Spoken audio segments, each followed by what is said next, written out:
ओम नमस्ते जी। तो पंचम श्रव्य कणिका में सत्यार्थ प्रकाश प्रवचन माला आप सभी स्वाध्याय प्रेमी महानुभावों का स्वागत करता हूँ। इस श्रव्य कणिका से हम आरंभ कर रहे हैं सत्यार्थ प्रकाश का। स्वामी दयानंद जी सरस्वती की एक विशेषता है, श्लोकों की रचना उनके मिलती है। जैसे ऋग्वेदादि भाष्य भूमिका हुई, संस्कार विधि हुए, आर्याभिविनय हुए, इन ग्रंथों के आदि में 4 से 5 श्लोक मिलते हैं। सत्यार्थ प्रकाश में भी इस प्रकार से 5 श्लोकों की रचना हमें मिलती है। मैं क्रमशः उन श्लोकों को आपके सामने पढ़ता हूं और उनके अर्थों पर भी हम आपको विस्तार से बता रहे हैं। अथ सत्यार्थ प्रकाशः श्रीयुत दयानंद सरस्वती स्वामी विरचितः। दयाया आनंदो विलसति परस्वात्मविदितः सरस्वत्यस्यान्ते निवसति मुदा सत्यशरणा तदाख्यातिर्यस्य प्रकटितगुणा राष्ट्रिपरमा सकोदान्तः शान्तो विदितो वेद्य विदितः। इस श्लोक का यह अर्थ है कि सत्याश्रय सरस्वती यानी ज्ञान, जिसके अंदर हृदय में प्रसन्नता पूर्वक वास करती है तथा जिसके नाम के अंत में सरस्वती शब्द सुशोभित हो रहा है, ऐसे परमात्मा को स्व आत्मा में देखने यानी प्राप्त करने वाले दया के आनंद दयानंद सरस्वती जब इस भारतवर्ष में वास करते थे, तब सदा प्रसन्न रहने वाले मन के स्वामी, इंद्रिय जयी, भूत भविष्यत के ज्ञाता की उनके उदात्त चरित्र को प्रकट करने वाली जाज्वल्या अतिश्रेष्ठ ख्याति कीर्ति उनकी सर्वत्र फैली हुई थी। अगला श्लोक है, सत्यार्थ प्रकाशाय ग्रन्थस्तेनैव निर्मितः वेदादि सत्यशास्त्राणां प्रमाणैर्गुणसंयुतः। ऐसे विराट व्यक्तित्व के द्वारा वेदादि सत्य शास्त्रों के प्रमाणों से युक्त सत्यार्थ के प्रकाश के लिए सत्यार्थ प्रकाश नामक ग्रंथ का प्रणयन किया गया। फिर अगला श्लोक है, विशेष भागिह वृणोति यो हितं प्रियोत्र विद्यां सुकरोति तात्विकीम् अशेष दुःखात्तु विमुच्य विद्यया समोक्षमाप्नोति न कामकामुकः। इसका ये अर्थ है, हितकारी परमात्मा का जो इस संसार में रहते हुए वर्ण करता है, ऐसा विशेष प्रतिभा का धनी परमात्मा का अत्यंत प्रिय व्यक्ति ही तत्वज्ञान को सहजता से प्राप्त करता है तथा यथार्थ ज्ञान के द्वारा समस्त दुखों से छूटकर नित्य आनंद स्वरूप मोक्ष की प्राप्ति करता है, न कि कामनाओं अर्थात सांसारिक भोगों के पीछे भागने वाला होता है। उससे अगला श्लोक है, न ततः फलमस्ति हितं विदुषो ह्यधिकं परमं लभन्नुपदम् लभते सुयतो भवतीह सुखी कपटी सुसुखी भविता न सदा। इस चौथे श्लोक का अर्थ है, मोक्ष से अधिक श्रेष्ठ हितकारी फल अन्य कोई नहीं है। सतत परम पुरुषार्थी व्यक्ति ही मोक्ष पद को सरलता से प्राप्त करके इस संसार में सुखी अर्थात जीवन मुक्त हो पाता है। छली कपटी कभी भी उत्तम सुख को प्राप्त नहीं कर सकता है। पांचवा और अंतिम श्लोक इस प्रकार है, धर्मात्मा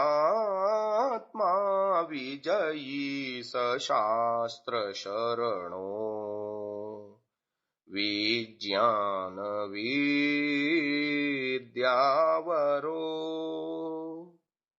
धर्मेणैव हतो विकार सहितो धर्मस्सु दुःखप्रदः येनासौ विधिवाक्यमानमननात् पाखण्डखण्डः कृतः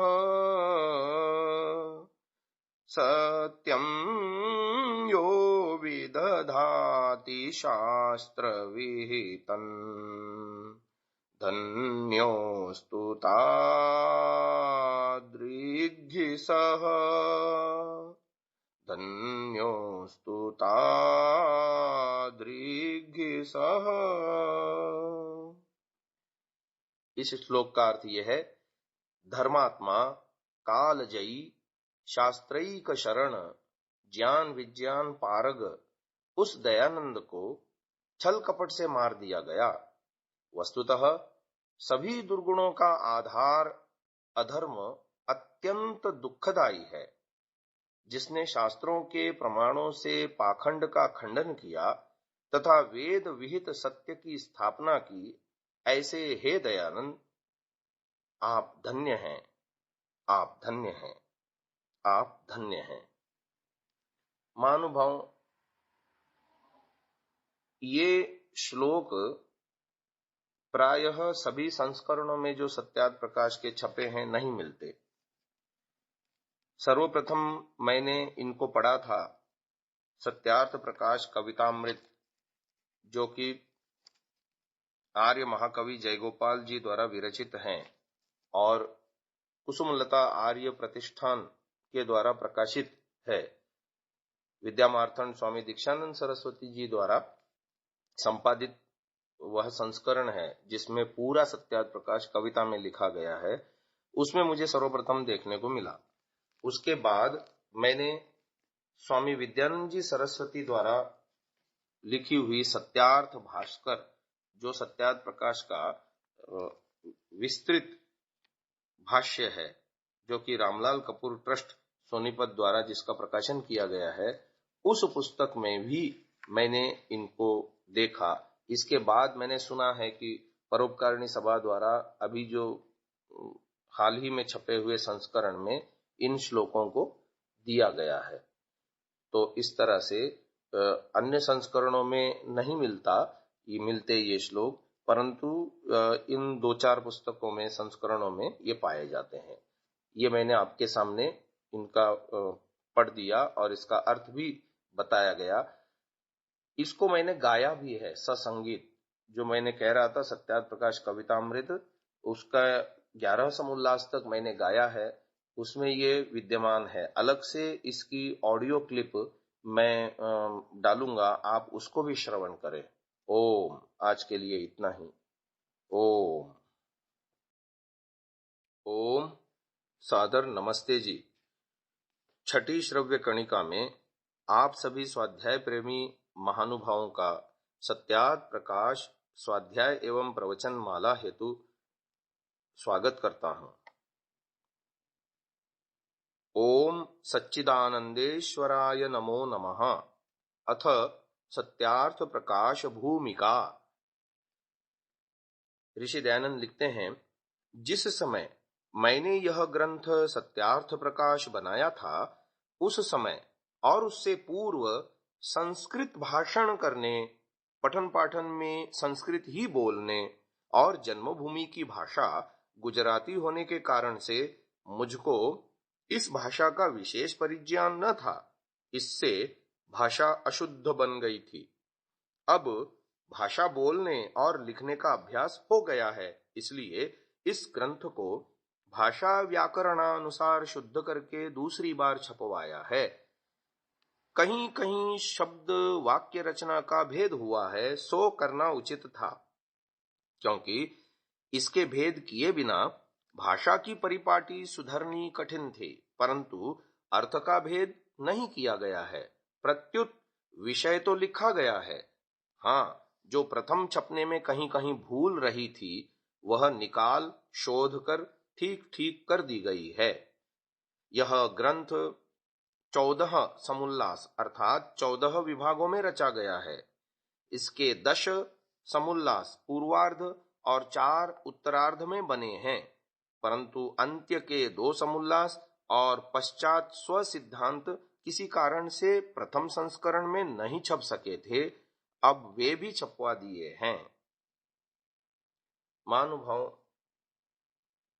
सत्यार्थ प्रकाश के प्रथम संस्करण के लेखन का प्रारंभ आषाढ़ वदी 13 संवत 1931 तदनुसार 12 जून 1874 शुक्रवार के दिन प्रारंभ हुआ था और पंडित भगवत दत्त जी के अनुसार यह सारा लेख संवत 1931 के मध्य अथवा सितंबर 1874 में लिखा गया होगा।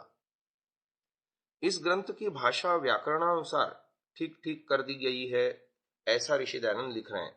इन शब्दों से स्पष्ट है कि ग्रंथकार ने यानी ऋषि दयानंद ने प्रथम संस्करण को सर्वथा अप्रामाणिक नहीं कहा है, परंतु जो प्रथम छपने में कहीं कहीं भूल रही है, वह निकाल कर शोध कर संशोधन कर ठीक कर दी गई प्रतीत होती है, तथा प्रत्युत विषय तो लिखा गया है। इन शब्दों से यह भी स्पष्ट है कि प्रथम संस्करण में जो कुछ छोड़ा गया है, वो द्वितीय संस्करण में कुछ और उसमें जोड़ा गया है। अपनी स्थिति को स्पष्ट करने के लिए ग्रंथकार ने अपने ऋग्वेद भाष्य तथा यजुर्वेद भाष्य के प्रथम और द्वितीय अंक, जो श्रावण और भाद्रपद संवत 1935 में छपे थे, उसके मुखपृष्ठ पर निम्न विज्ञापन छपवाया था। वो लिखते हैं अपने विज्ञापन में, सबको विदित हो कि जो बातें वेदों की और उनके अनुकूल हैं, मैं भी उनको मानता हूं, विरुद्ध बातों को नहीं। इससे जो मेरे बनाए सत्यार्थ प्रकाश व संस्कार विधि आदि ग्रंथों में गृह्य सूत्र व मनुस्मृति आदि पुस्तकों से बहुत से वचन लिखे हैं, उनमें से वेदार्थ के अनुकूल का साक्षीवत प्रमाण और विरुद्ध का अप्रमाण मानता हूं।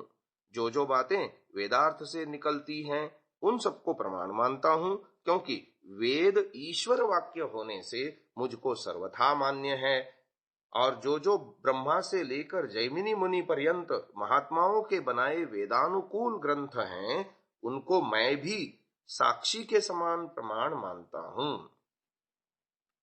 इस विज्ञापन का उद्देश्य एक साथ सभी भ्रांतियों का निवारण करना था।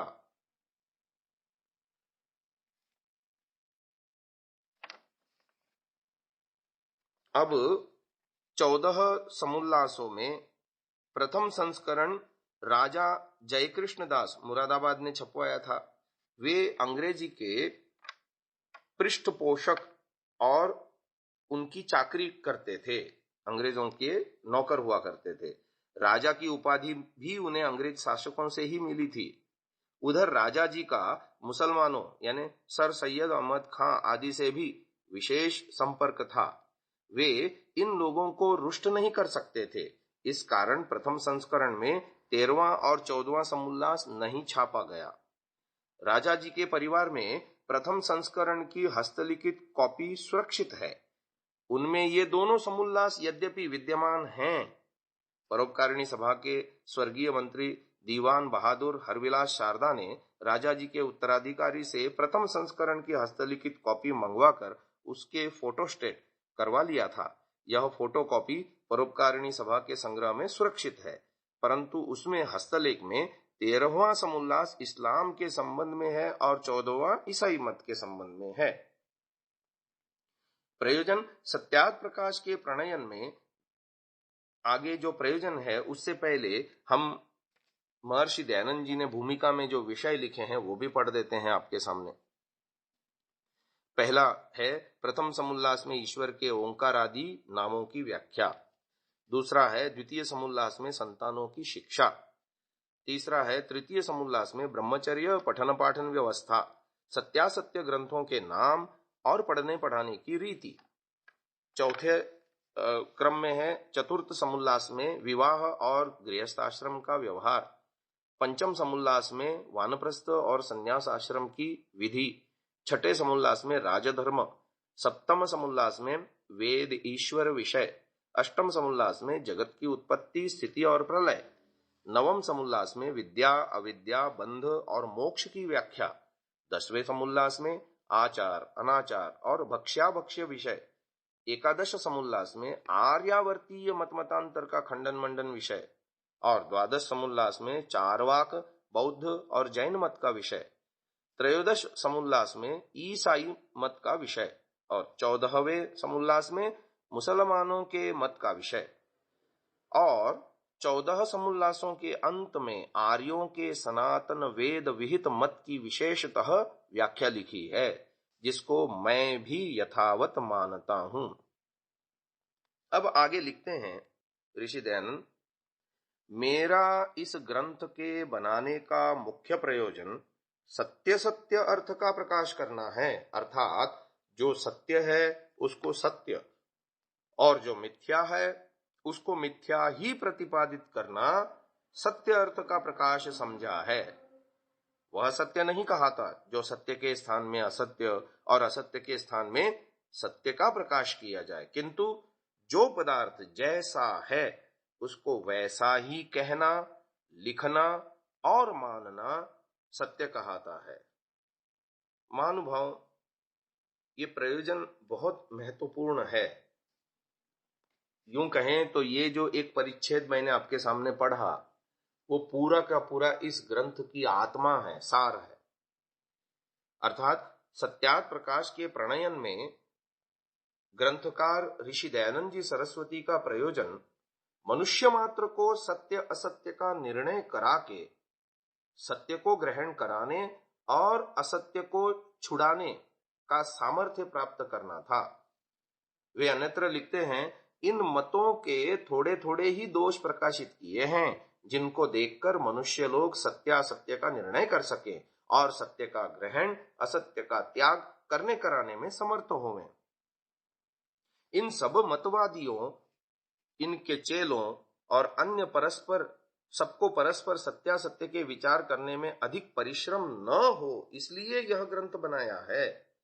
जो इसमें सत्य मत का मंडन और असत्य का खंडन जितना इन चारों मतों पुराणी, जैनी, किरानी, कुरानी के मूल ग्रंथ देखने से बोध हुआ है, उसको सबके आगे निवेदन कर देना मैंने उत्तम समझा है, क्योंकि विज्ञान लुप्त हुए का पुनर्मिलन सहज नहीं होता। पक्षपात छोड़कर इसको देखने से सत्यासत्य सबको विदित हो जाएगा। पश्चात अपनी अपनी समझ के अनुसार सत्य मत का ग्रहण करना और असत्य मत को छोड़ना सहज होगा। ये अनुभूमिका 1 में लिखा है। इस लेख को जब जैनी, बौद्ध व अन्य लोग देखेंगे तब सबको सत्यासत्य के विषय में विचार और लेख करने का तुलनात्मक विचार करने का समय मिलेगा और बोध भी होगा। यह अनुभूमिका 2 में लिखा।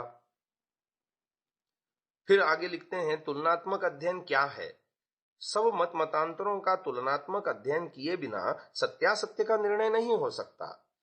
इसलिए ग्रंथकार ने यत्र तत्र सर्वत्र विभिन्न मतों के प्रतीक व प्रतिनिधियों को वादी प्रतिवादी के रूप में प्रस्तुत करके उनके परस्पर संवाद द्वारा सत्यार्थ को जानने जनाने का प्रयत्न किया है। उनका कहना है, ये अनुभूमिका द्वितीय में वो लिखते हैं, जब तक वादी प्रतिवादी होकर प्रीति से वाद व लेख न किया जाए तब तक सत्यासत्य का निर्णय नहीं हो सकता। इसलिए इस लेख से यही प्रयोजन है कि सब मनुष्य मात्र को देखना, सुनना, लिखना आदि करना सहज होगा। महानुभाव, आज की इस चर्चा को हम यहीं विराम दे रहे हैं। भूमिका की बातें सत्यार्थ प्रकाश की अगले श्रव्य कणिका में करेंगे। आज के लिए इतना ही। ओम। ओम नमस्ते जी। सप्तम श्रव्य कणिका सत्यार्थ प्रकाश व्याख्यान माला। आप सभी स्वाध्याय प्रेमी महानुभावों का हृदयपूर्वक स्वागत करता हूं। महानुभावों, हम सत्यार्थ प्रकाश की भूमिका पर विचार कर रहे हैं। भूमिका के कुछ परिच्छेद हमने पढ़ लिए, उसकी व्याख्या चल रही थी। जहां पर गत श्रव्य कणिका में बात हमने समाप्त की थी कि इस सत्यार्थ प्रकाश रूपी लेख से यही प्रयोजन है कि सब मनुष्य मात्र को देखना, सुनना, लिखना आदि करना सहज होगा। सब मनुष्यों को उचित है, यह अनुभूमिका 3 में ये वचन लिखे मिलते हैं कि सब मनुष्यों को उचित है कि सबके मत विषयक पुस्तकों को देख समझकर कुछ सम्मति व असम्मति देवें अथवा लिखें, नहीं तो सुना करें। क्योंकि जैसे पढ़ने से पंडित होता है, वैसे सुनने से बहुश्रुत होता है। यदि श्रोता दूसरे को नहीं समझा सके तथापि आप तो समझ ही जाता है। यदि एक मत वाले दूसरे मत वालों के विषय में जाने और अन्य न जाने तो यथावत संवाद नहीं हो सकता। किंतु अज्ञानी किसी भ्रमरूप बाड़े में घिर जाते हैं। ऐसा न हो, इसलिए इस ग्रंथ में प्रचलित सभी मतों का विषय थोड़ा थोड़ा लिखा है। इतने ही से शेष विषयों में अनुमान कर सकता है कि वे सच्चे हैं व झूठे। जो सर्वमान्य सत्य विषय हैं, वे तो सब में एक से ही हैं। झगड़ा झूठे विषयों में हुआ करता है, अथवा एक सच्चा तथा दूसरा झूठा हो तो भी कुछ थोड़ा सा विवाद चलता है। यदि वादी प्रतिवादी सत्यासत्य निश्चय के लिए वाद प्रतिवाद करें तो अवश्य निश्चय हो जाए। इस प्रकार महानुभावों, ये ग्रंथ में आए हुए विभिन्न समुल्लासों की अनुभूमिकाओं में जो बातें लिखी हैं, उन बातों से भी यही सिद्ध होता है कि महर्षि दयानंद जी का प्रयोजन मात्र और मात्र सत्यासत्य का निर्णय करना और कराना है। किसी को दिल दुखाना या किसी को नीचा दिखाना, ऐसा व्यक्तिगत आक्षेप करने का महर्षि दयानंद जी का लेश मात्र भी आशय नहीं रहा। फिर भूमिका में आगे वो लिखते हैं, जो मनुष्य पक्षपाती होता है वह अपने असत्य को भी सत्य और दूसरे विरोधी मत वाले के सत्य को भी असत्य सिद्ध करने में प्रवृत्त होता है। इसलिए वह सत्य मत को कभी प्राप्त नहीं हो सकता। इसीलिए विद्वान आप्तों का यही मुख्य काम है कि उपदेश व लेख द्वारा सब मनुष्यों के सामने सत्य असत्य का स्वरूप समर्पित कर दे। पश्चात वे स्वयं अपना हिताहित समझकर सत्यार्थ का ग्रहण और मिथ्यार्थ का परित्याग करके सदा आनंद में रहें। महानुभाव, इस प्रकार ये लेख केवल मनुष्यों की उन्नति व सत्यासत्य के निर्णय के लिए है, अर्थात सब मतों के विषय में थोड़ा थोड़ा हमको ज्ञान हो जाए। इससे मनुष्यों को परस्पर विचार करने का समय मिले और एक दूसरे के दोषों का खंडन करके गुणों का ग्रहण हम कर सकें परस्पर। न किसी अन्य मत पर न इस मत पर झूठ मूठ बुराई व भलाई करने का प्रयोजन है, किंतु जो भलाई है वह भलाई और जो बुराई है वही बुराई सबको विदित होवे। न कोई किसी के झूठ को चला सके और न सत्य को रोक सके, और सत्यासत्य विषय प्रकाशित किए जाने पर भी जिसकी इच्छा हो वह माने व न माने, किसी पर भी बलात्कार नहीं किया जाता। और यही सज्जनों की रीति है कि अपने व पराये दोष वह और गुणों को गुण जानकर गुणों का ग्रहण करे और दोषों का परित्याग करे और हठियों का हठ दुराग्रह कम करता जाए। यह अनुभूमि का चतुर्थ के ऋषि वचन है। महानुभाव, हम आगे का लेख पढ़ते हैं। एक बहुत ही महत्वपूर्ण वाक्य आ रहा है सत्यार्थ प्रकाश भूमिका का। वो लिखते हैं, मनुष्य का आत्मा सत्यासत्य का जानने वाला है, तथापि अपने प्रयोजन की सिद्धि, हठ, दुराग्रह और अविद्यादि दोषों से सत्य को छोड़ असत्य में झुक जाता है। परंतु इस ग्रंथ में ऐसी बात नहीं रखी है और न किसी का मन दुखाना व किसी की हानि करने का तात्पर्य है, किंतु जिससे मनुष्य जाति की उन्नति और उपकार हो। सत्यासत्य को मनुष्य लोग जानकर सत्य का ग्रहण और असत्य का परित्याग करें, क्योंकि सत्य उपदेश के बिना अन्य कोई भी मनुष्य जाति की उन्नति का कारण नहीं है। तो हमने देखा इस परिच्छेद में ऋषि दयानंद ने कितनी बढ़िया बात लिखी कि सत्य का स्वरूप क्या है। 5वें समुल्लास में सत्य का लक्षण इस प्रकार करते हैं, जैसा आत्मा में वैसा मन में, जैसा मन में वैसा वाणी में, और जैसा वाणी में वैसा कर्म में वर्तना। अर्थात जो पदार्थ जैसा हो उसको वैसा ही समझना, बोलना, वैसा ही आचरण करना सत्य कहलाता है। योग दर्शन के अंतर्गत साधन पाद में 30वां सूत्र है, जिसमें सत्य का स्वरूप वर्णन करते हुए व्यास भाष्य में लिखते हैं, सत्यम यथार्थे वाङ्मनसे यथा दृष्टम तथानुमितम यथा श्रुतम तथा वाङ्मनश्चेति परत्र स्वबोध संक्रांतये वाग्युक्ता सा यदि न वंचिता भ्रांता वा प्रतिपत्तिवंध्या वा भवेदिति। अर्थात यथाभूत अर्थयुक्त वाक्य और मन ही सत्य है। अर्थात जिस प्रकार का देखा गया, अनुमान किया गया अथवा सुना हुआ है, उसी प्रकार का वाक्य और मन अर्थात कथन और चिंतन सत्य कहता है। वह वाक्य यदि वंचनात्मक यानी किसी को झुठलाने वाला, या भ्रांतिकारक यानी किसी को भ्रम पैदा करने वाला, या श्रोता के पास अर्थ शून्य हो, तो वह वाक्य अर्थ शून्य न हो, यानी भ्रांति पैदा करने वाला न हो, श्रोता के लिए अर्थ शून्य न हो और किसी को वंचनात्मक झुठलाने वाला न हो, तभी वह सत्य कहलाता है। वृद्ध चाणक्य 2:60 का यह वचन है, मनस्येकम वचस्येकम कर्मण्येकम महात्मनाम। आत्मा की पवित्रता क्या है कि जीवात्मा स्वभाव से तो पवित्र है, इसलिए वह सत्यासत्य का निर्णय करने में सर्वथा समर्थ है। अन्यत्र वे लिखते हैं, मनुष्य का आत्मा यथायोग्य सत्यासत्य का निर्णय करने का सामर्थ्य रखता है। हाँ, जो कोई पक्षपात के यान पर आरूढ़ होके देखते हैं, उनको न अपने न पराये गुण और दोष विदित हो सकते हैं। यह अनुभूमि का प्रथम के वचन है। जबकि इस ग्रंथ को लिखने का उद्देश्य क्या है, इसके विषय में आगे भूमिका में लेख मिलता है।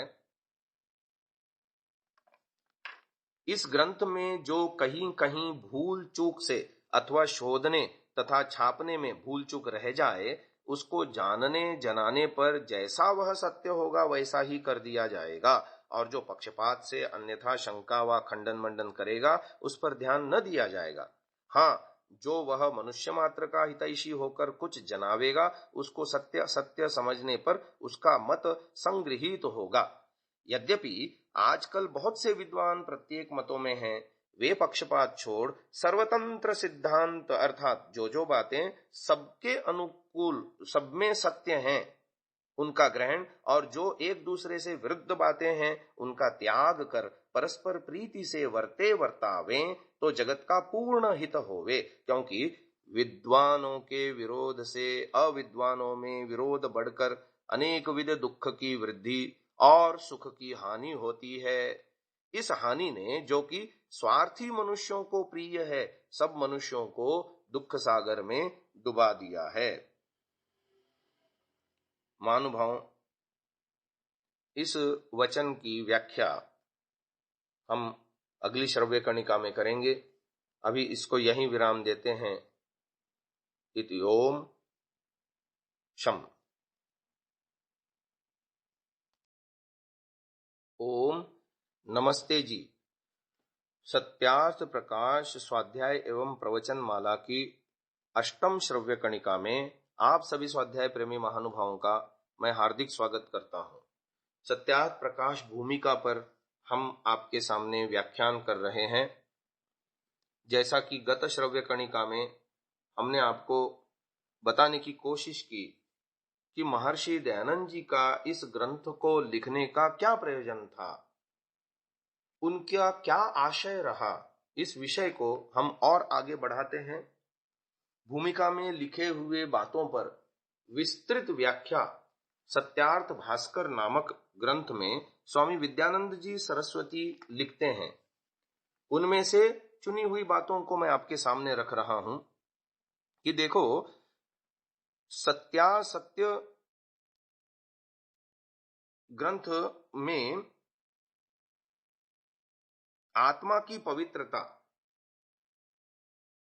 जीवात्मा जो स्वभाव से पवित्र है, सत्यासत्य का निर्णय करने में समर्थ है, उसके विषय में महर्षि ने लिखा है कि यथायोग्य सत्यासत्य निर्णय करने का जीवात्मा सामर्थ्य रखता है, परंतु जो पक्षपात के यान पर आरूढ़ होकर के देखते हैं, उनको न अपने और न पराये दोष विदित हो सकते हैं। ये अनुभूमिका प्रथम में हमने आपको गत श्रव्य कणिका में भी बात बताई थी।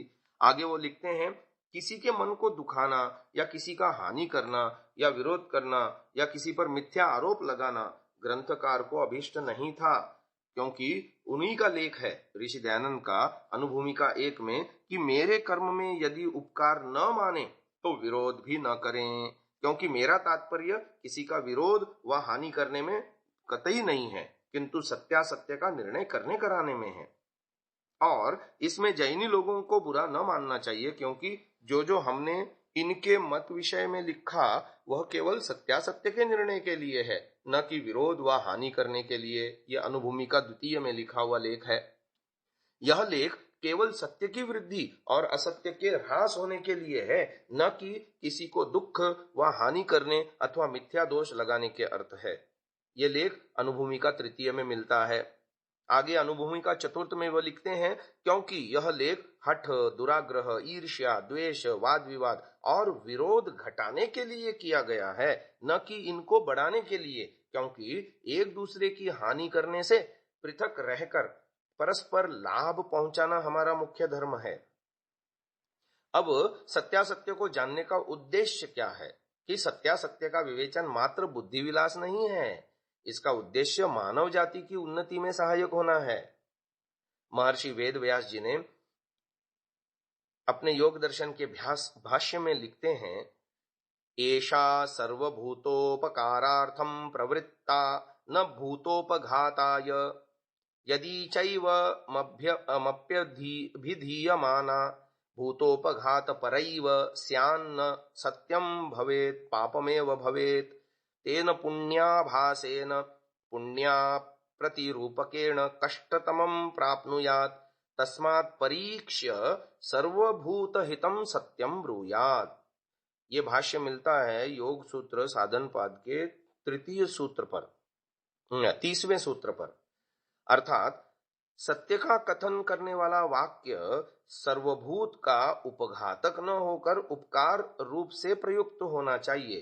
यानी सत्य जो आपने कहा वो दूसरे की हानि करने का उसका प्रयोजन नहीं होना चाहिए, दूसरे का उपकार करना उसका प्रयोजन होना चाहिए। क्योंकि वाक्य कहने पर यदि किसी का उपघात यानी हानि हो जाए तो वह सत्य रूप पुण्य नहीं है, परंतु पाप ही होता है। इस प्रकार पुण्यवत प्रतीयमान यानी पुण्यवत लगने वाला पुण्य वाक्य से दुखमय तम का लाभ होता हो, अतएव सर्वहित जनक सत्य वाक्य ही कहना चाहिए।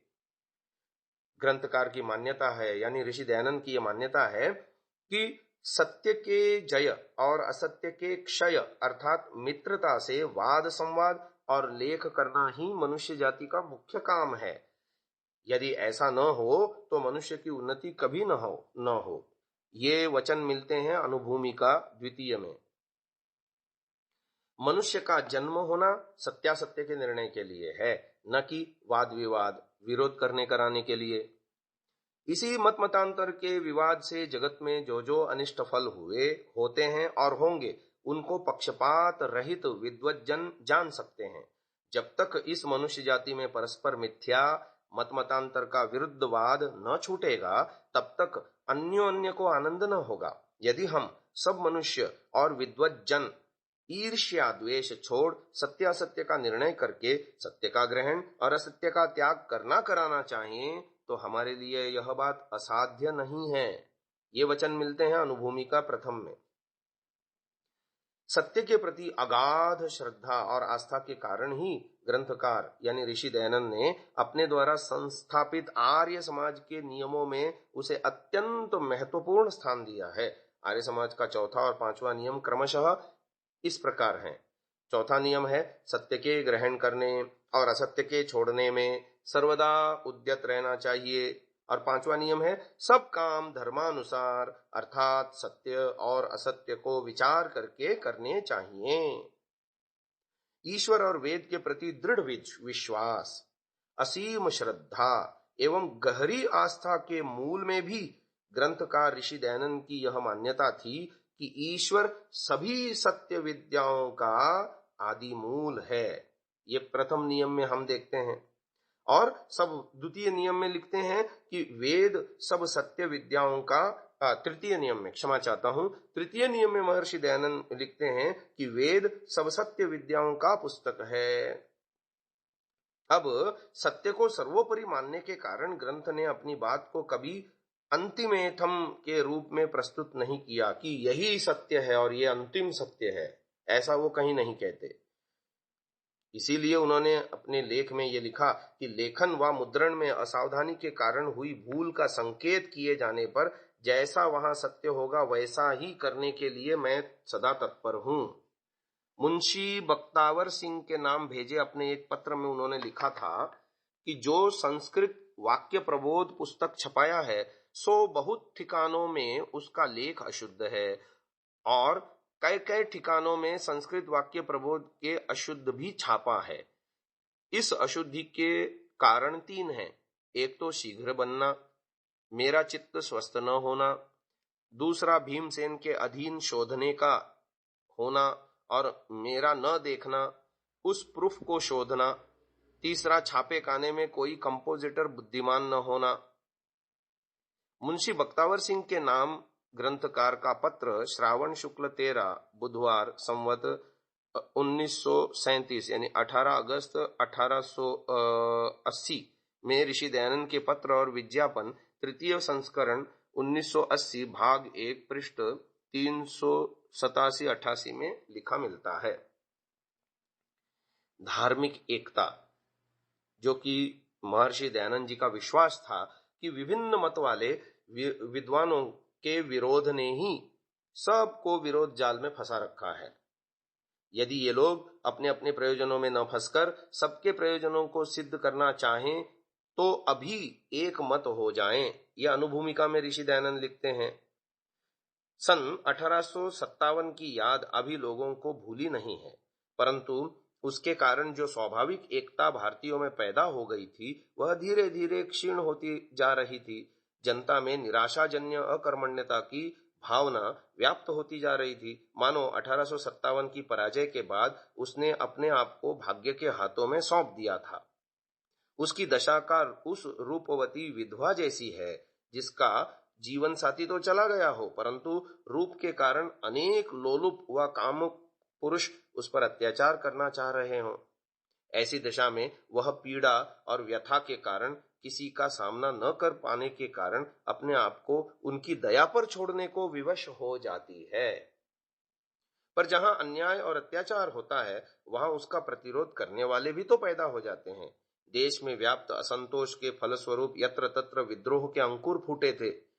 बंगाल में राजा राम मोहन राय की परंपरा में ब्रह्म समाज के वरिष्ठ नेता महर्षि देवेंद्रनाथ टैगोर और ओजस्वी वक्ता बाबू केशव चंद्र सेन थे। मुंबई में प्रार्थना समाज के महादेव गोविंद रानडे और राय बहादुर भोलानाथ साराभाई आदि सुधारक हुए थे। मुसलमानों में सर सैयद अहमद खां एक नया जीवन फूंक रहे थे। इसी प्रकार भिन्न भिन्न प्रांतों में अलग अलग कारणों से भारत का नवनिर्माण होता दिखाई दे रहा था, परंतु अखंड भारत की एकता अभी तक छिन्न भिन्न थी। इस दशा में प्रयत्न अवश्य हो रहे थे। स्वामी दयानंद यत्र तत्र सर्वत्र उभरती हुई शक्तियों को देख रहे थे। उन्हें ऐसा लगा जैसा एक ही सच्चाई का भिन्न भिन्न रूपों में प्रकाश हो रहा हो। उनकी प्रतिभा केवल भेदों को देखने और काटछाट करने वाली न थी, वे बुराइयों को भी दूर करके बची हुई भलाई के आधार पर सारी मनुष्य जाति को एकता के सूत्र में पिरोना चाह रहे थे।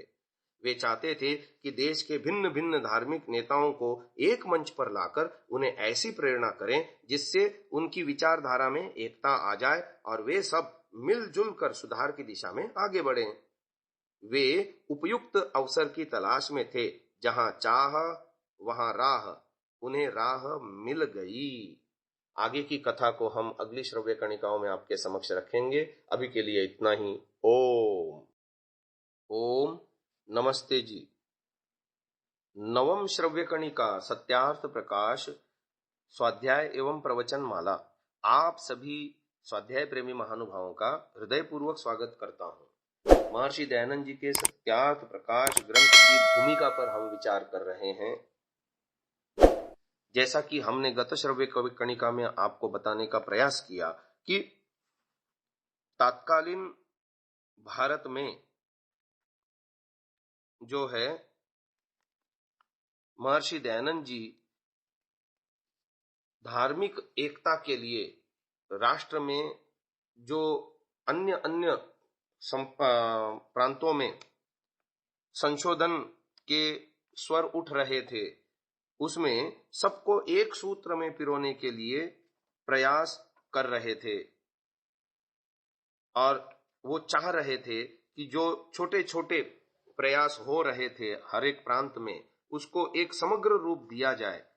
तो उसमें जनवरी 1877 में भारत के तत्कालीन गवर्नर जनरल और वाइसराय लॉर्ड लिटन ने महारानी विक्टोरिया के भारत की साम्राज्य घोषित किए जाने के उपलक्ष्य में दिल्ली में एक शानदार दरबार का आयोजन किया था। ऐसा जान पड़ता था कि वह दरबार ब्रिटिश साम्राज्य के वैभव और भारत में ब्रिटिश सरकार की शक्ति का एक प्रदर्शन था। इस दरबार में राजकुल और शासन से संबंध रखने वाले प्रमुख व्यक्तियों के अतिरिक्त भारत के प्रसिद्ध तत्ववेत्ता तथा समाज सुधारक महापुरुष भी आए थे। संतन कहा सीकरी सौ काम, पर स्वामी दयानंद भी वहां पहुंचे। सबके आने के कारण अलग अलग थे। स्वामी दयानंद इसलिए गए थे कि वहां पर एकत्र सामाजिक नेता मिलकर चलने का कोई मार्ग निर्धारण करें।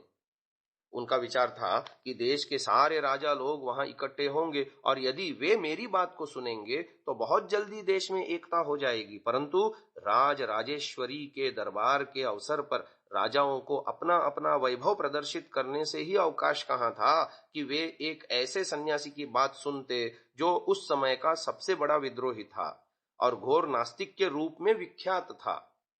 इसलिए इस दिशा में उन्हें सफलता नहीं मिली। स्वामी दयानंद के दरबार में आने का दूसरा कारण भारत के भिन्न भिन्न प्रांतों से आए सुधारकों से मंत्रणा करना था। इसलिए दरबार में आए हुए समस्त सुधारक नेताओं को उन्होंने अपने निवास स्थान पर आमंत्रित भी किया। आज के युग में इस प्रकार के एकता सम्मेलनों का होना सामान्य बात है, परंतु उस समय इस प्रकार का आयोजन एक अनोखी बात थी। उसे भारत का पहला एकता सम्मेलन हम कह सकते हैं। उसमें भारत के सभी सुधारक सम्मिलित हुए थे। कलकत्ता से प्रकाशित इंडियन मिरर ने अपने 14 जनवरी 1877 के अंक में लिखा था, हमने सुना है कि पॉपुलर मीटिंग दिल्ली में हुई। पंडित दयानंद सरस्वती के मकान पर एक कॉन्फ्रेंस इसलिए हुई थी कि भारत के वर्तमान सुधारकों में परस्पर एकता का संबंध स्थापित किया जाए। हमारे मिनिस्टर श्री केशव चंद्र सेन भी उसमें मौजूद थे। यदि भिन्न भिन्न स्थानों के सुधारकों में एकता का संबंध सच्ची और व्यावहारिक नींव पर स्थिर हो जाए तो इसमें संदेह नहीं कि बहुत भारी और नेक परिणाम पैदा होंगे। हम इसकी सफलता की प्रार्थना करते हैं। इस सम्मेलन में आमंत्रित नेताओं में प्रमुख थे ब्रह्म समाज के श्री केशव चंद्र सेन, लाहौर के प्रसिद्ध ब्रह्म समाजी नेता श्री नवीन चंद्र राय, मुसलमानों के सर्वाधिक प्रतिष्ठित नेता सर सैयद अहमद खां, राय बहादुर श्री गोपाल राव हरि देशमुख पूना, प्रसिद्ध वेदांती मुंशी कन्हैयालाल अलगधारी लुधियाना, मुंशी इंद्रमणि मुरादाबाद, बाबू हरिश्चंद्र चिंतामणि मुंबई और पंडित मनफूल। स्वामी दयानंद के साथ साथ राजा जयकृष्ण दास, CIE आदि अनेक प्रमुख लोग भी उसमें उपस्थित थे, परंतु वे सभा में सम्मिलित भी हुए थे या नहीं यह ठीक ठीक नहीं कहा जा सकता। इस सभा का पूरा विवरण कहीं नहीं मिलता, परंतु इतना निश्चय है कि उसमें बड़ी स्पष्टता और उदारता के साथ विचार हुआ था। स्वामी दयानंद ने अपना विचार रखा था कि यदि हम सब लोग एक मत हो जाएं और एक ही रीति से देश के सुधार की दिशा में काम करें तो देश में शीघ्र ही सुधार हो सकता है। देश की एकता और सुधार के संबंध में सभी लोग एक मत थे। देश का लोकमत भी उनके साथ था। इंडियन मिरर की भावना का उल्लेख हम कर चुके कि लाहौर के बिरादरे हिंद ने भी इस बात को इस प्रकार लिखा है, यानी लाहौर से बिरादरे हिंद नामक कोई पत्रिका या पत्र छपता होगा, उसमें ये बात लिखी मिलती है कि हम दिली मुसर्रत के साथ इस बात का इजहार करते हैं कि दिल्ली दरबार की तकरीब में हिंदुस्तान के मशहूर और लायक रिफॉर्मर्स इसलाह कुनंदगान ने पंडित दयानंद सरस्वती के मकान पर एक जलसा खास इस गरज से मुनक्कद किया कि हमारी असल अलगताई इन मजहब से एक ही है। बेहतर हो कि आइंदा से बजाय अलहदा अलहदा काम करने के कुल मुत्तफिक होकर कौम की इस्लाह में मसरूफ हों और आपस में अगर किसी तरह का इख्तलाफ हो तो उसका भी बाहमी तनकीह के साथ फैसला कर लें। ये बिरादरे हिंद लाहौर से जनवरी 1877 में छपे हुए लेख को हमने आपके सामने पढ़ दिया। इतना सब कुछ होते हुए भी यह सभा एकमत न हो सकी। इसकी असफलता के बारे में इस सभा के एक सभासद बाबू नवीन चंद्र राय ने 8 वर्ष बाद अपने पत्र ज्ञान प्रदीप में लिखा था। फिर दूसरी बार हम लोगों की मुलाकात स्वामी जी से दिल्ली में कैसरे हिंद के दरबार में हुई। वहां उन्होंने हमें बाबू केशव चंद्र सेन और श्री हरिश्चंद्र चिंतामणि को निमंत्रित किया और हम लोगों से प्रस्ताव किया कि हम लोग अलग अलग धर्मोपदेश न करके एकता के साथ काम करें तो अधिक फल होगा। पर मूल विश्वास ने हम लोगों का उनके साथ मतभेद था, इसलिए जैसा वह चाहते थे एकता न हो सकी। ये ज्ञान प्रदीप नामक पत्र के भाग 4 नंबर 31-32 पृष्ठ संख्या जनवरी 1885 में ये प्रकाशित हुई है। स्वामी दयानंद का विश्वास था कि देश का अभ्युदय और मनुष्य का कल्याण तब तक नहीं हो सकता जब तक देश भर का एक धर्म न हो जाए, और वह एक धर्म वैदिक धर्म ही हो सकता है। ब्रह्म समाजी और मुसलमान वेद को निर्भ्रांत ईश्वरीय ज्ञान स्वीकार करने के लिए तैयार नहीं थे। इस सम्मेलन की असफलता के कारण का स्पष्ट उल्लेख केशव चंद्र सेन की जीवनी में मिलता है हमें। बाबू केशव चंद्र सेन जब फिर दिल्ली में स्वामी दयानंद से मिले तो उन्होंने कहा कि वे बहुत सी बातों में उनसे सहमत हैं, परंतु एक बात उनकी समझ में नहीं आती कि वेद का सहारा लिए बिना धार्मिक शिक्षा कैसे दी जा सकती है। ये P.S. बसु द्वारा लिखित life and words of Keshav Chandra Sen, इसकी पृष्ठ संख्या 328 पर ये शब्द अंकित हैं। इस प्रकार इस सम्मेलन का जहाज वेद की अपौरुषेयता तथा निर्दोषता पर आकर टकरा गया। इस बात की पुष्टि इससे भी होती है कि बैरिस्टर केशव चंद्र सेन ने एक बार स्वामी जी से कहा था कि यदि आप वेद की बात न कहकर यह कहें कि मैं जो कुछ कहता हूं वह ईश्वर का संदेश है, तो लोग आसानी से आपकी बात मान लेंगे और आपको अपने एकता के प्रयासों में सफलता मिल जाएगी। स्वामी जी ने इसे स्वीकार नहीं किया। हजरत मोहम्मद या ईसा मसीह की तरह वे अपने आप को खुदा का पैगंबर कैसे मान सकते थे? सर सैयद अहमद खां स्वामी जी का आदर ही नहीं करते थे, बल्कि यह भी मानते थे कि जिस प्रकार स्वामी जी वेदों का अर्थ करते हैं वही ठीक है। इतना ही नहीं, स्वामी जी की अर्थ करने की नीति पर उन्होंने कुरान का अर्थ किए जाने पर भी बल दिया है। 3 वर्ष बाद दिसंबर 1880 में स्वामी जी ने सेंट पीटर्स चर्च आगरा के बिशप महोदय से कहा है कि यदि हम आप और अन्य धर्मों के नेता केवल उन बातों का प्रचार करें जिन्हें सब मानते हैं तो एकता स्थापित हो सकती है। फिर हमारे मुकाबले पर नास्तिक ही रह जाएंगे। यह उनका अंतिम प्रयास था, क्योंकि 3 वर्ष बाद 1883 में उनका देहावसान हो गया, ऋषि दयानंद का। परंतु प्रयत्नों के विफल होने पर भी इस बात से इनकार नहीं किया जा सकता कि वे ईमानदारी से भारत की एकता में विश्वास रखते थे और इसके लिए धार्मिक नेताओं के परस्पर मतभेद को दूर करना आवश्यक भी समझते थे, और ताउम्र उन्होंने इस बात का प्रयास भी किया। स्वामी जी जब एकता के प्रयत्नों में असफल होते गए तो स्वाभाविक रूप से उनका मत वेद और वैदिक धर्म पर केंद्रित होता चला गया, और जो कुछ भी उन्हें वेद के विरुद्ध लगा उसका उन्होंने बलपूर्वक प्रत्याख्यान यानी विरोध किया, खंडन किया। परंतु उसकी आलोचना में कहीं भी द्वेष भाव का लेश मात्र भी नहीं दिखता। इस विषय को हम अगले श्रव्य कणिका में और आगे बढ़ाएंगे। अभी के लिए इतना ही। ओम नमस्ते जी। दशम श्रव्य कणिका सत्यार्थ प्रकाश व्याख्यान माला। आप सभी महानुभावों का मैं हृदय पूर्वक स्वागत करता हूं। सत्यार्थ प्रकाश की भूमिका पर हम विचार कर रहे हैं। महर्षि दयानंद जी का उद्देश्य सत्य अर्थ के प्रकाश का रहा है, और जो असत्य है उसको मानना मनवाना रहा है।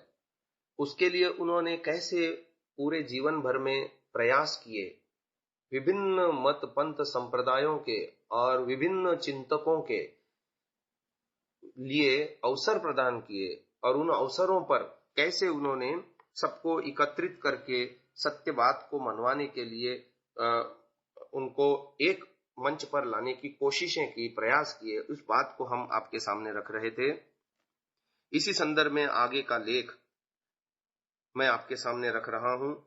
विद्यानंद जी ने अपनी भूमिका भास्कर में बहुत ही सुंदर इसका विवेचन किया है। महानुभाव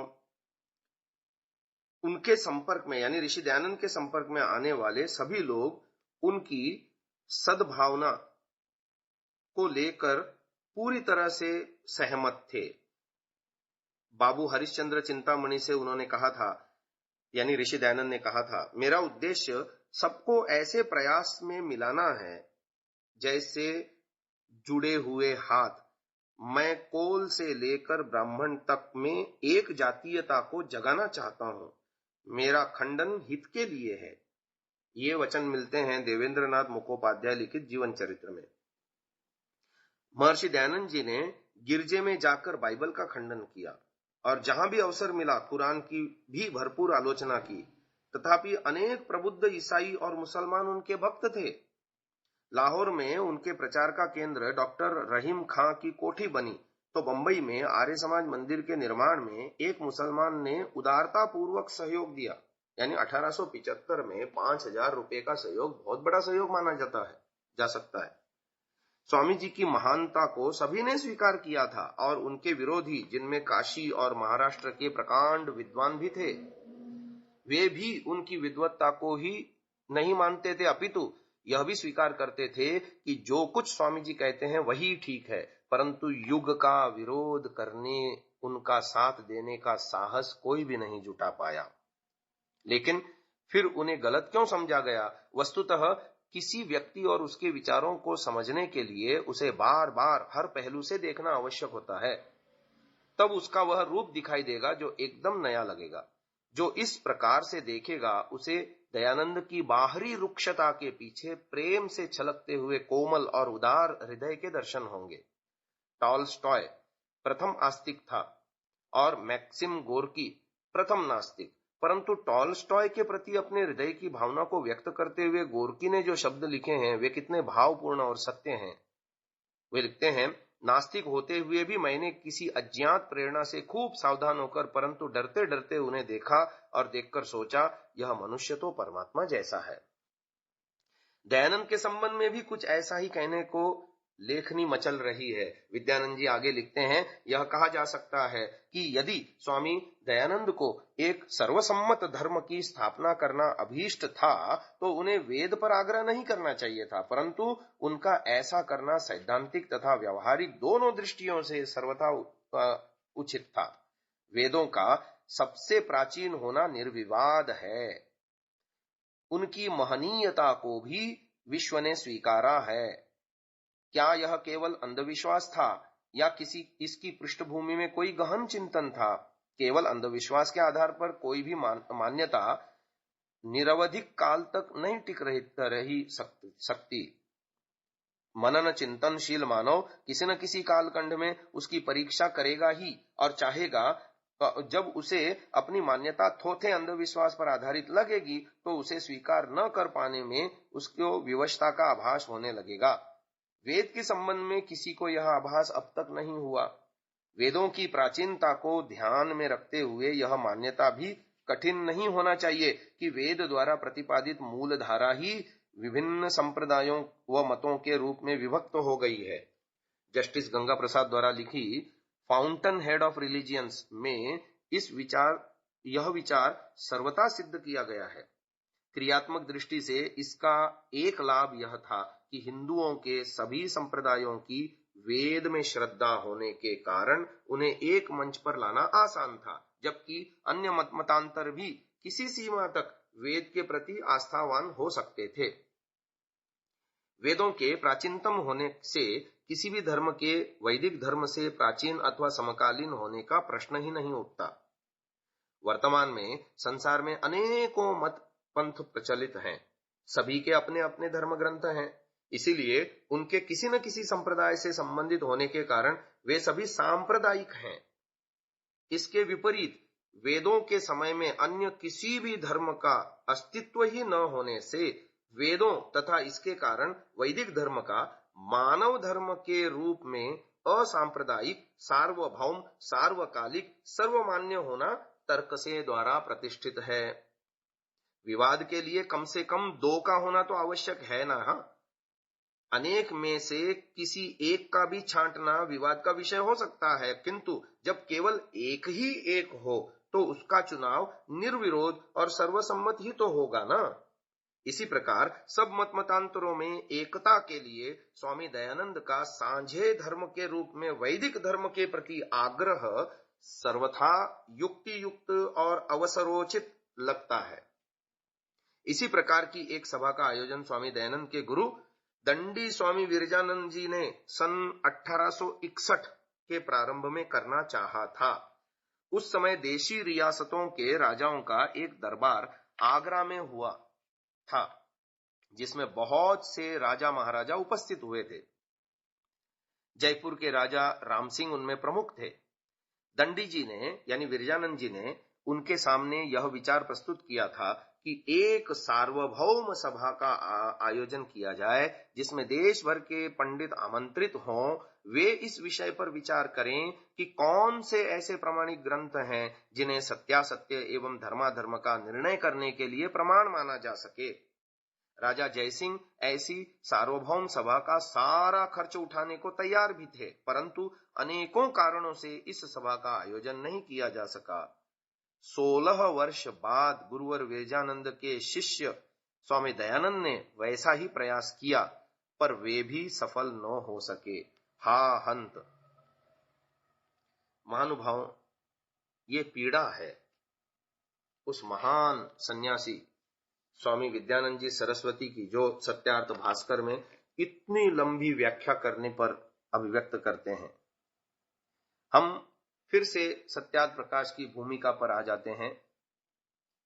भूमिका में यह लिखा है, यह बड़ा दृढ़ निश्चय है कि यत्तदग्रे विषमिव परिणामे अमृतोपमम्। यह गीता के 18वें अध्याय का 37वां श्लोक है। इसका अभिप्राय यह है कि जो विद्या और धर्म प्राप्ति के कर्म हैं, वे प्रथम करने में विष के तुल्य और पश्चात अमृत के सदृश होते हैं। ऐसी बातों को चित्त में धर के मैंने इस ग्रंथ को रचा है। श्रोता व पाठक गण भी प्रथम प्रेम से देख के इस ग्रंथ का सत्य सत्य तात्पर्य जानकर यथेष्ट करें। इसकी व्याख्या हम आपके सामने थोड़ा सा पूरा श्लोक पढ़ते हुए कर रहे हैं। यत्तदग्रे विषमिव, गीता के 18वें अध्याय का 37वां श्लोक पूरा इस प्रकार है। यत्तदग्रे विषमिव परिणामे अमृतोपमम् तत्सुखम सात्विकम प्रोक्तमात्म बुद्धि प्रसादजम। इसका अर्थ है, जो आरंभ में तो विष के समान जान पड़ता है, परंतु परिणाम में अमृत के तुल्य है, जो आत्मनिष्ठ बुद्धि की प्रसन्नता से प्राप्त होता है, वह आध्यात्मिक सुख सात्विक होता है। आशय यह है कि जब बुद्धि अंतर्मुख और आत्मनिष्ठ हो जाती है, तभी मनुष्य को सत्य और अत्यंत सुख का अनुभव होता है। यहाँ इस वचन को उद्धृत करने का ग्रंथकार यानी ऋषि दयानंद का अभिप्राय श्रोताओं को यह स्पष्ट करना प्रतीत होता है कि इस ग्रंथ में जो कुछ लिखा गया वह आपाततः कटु हो सकता है, यानी तात्कालिक रूप से कटु लग सकता है, किंतु जब इस पर गंभीरता से विचार किया जाएगा तो यह सर्वहितकारी ही सिद्ध होगा। इंजेक्शन की सुई की तरह इसकी चुभन से पीड़ा तो अनुभव होने लगेगी, परंतु भले ही वो पीड़ा अच्छी न लगे, किंतु अंततः यह मानव मात्र के आदि भौतिक, आदि दैविक और आध्यात्मिक रोगों को शांत करने वाली सर्वश्रेष्ठ औषधि ही सिद्ध हो। इसी पवित्र भावना से यह ग्रंथ लिखा गया है। इस व्याख्यान को हम यहीं विराम दे रहे हैं। आज के लिए इतना ही। ओम।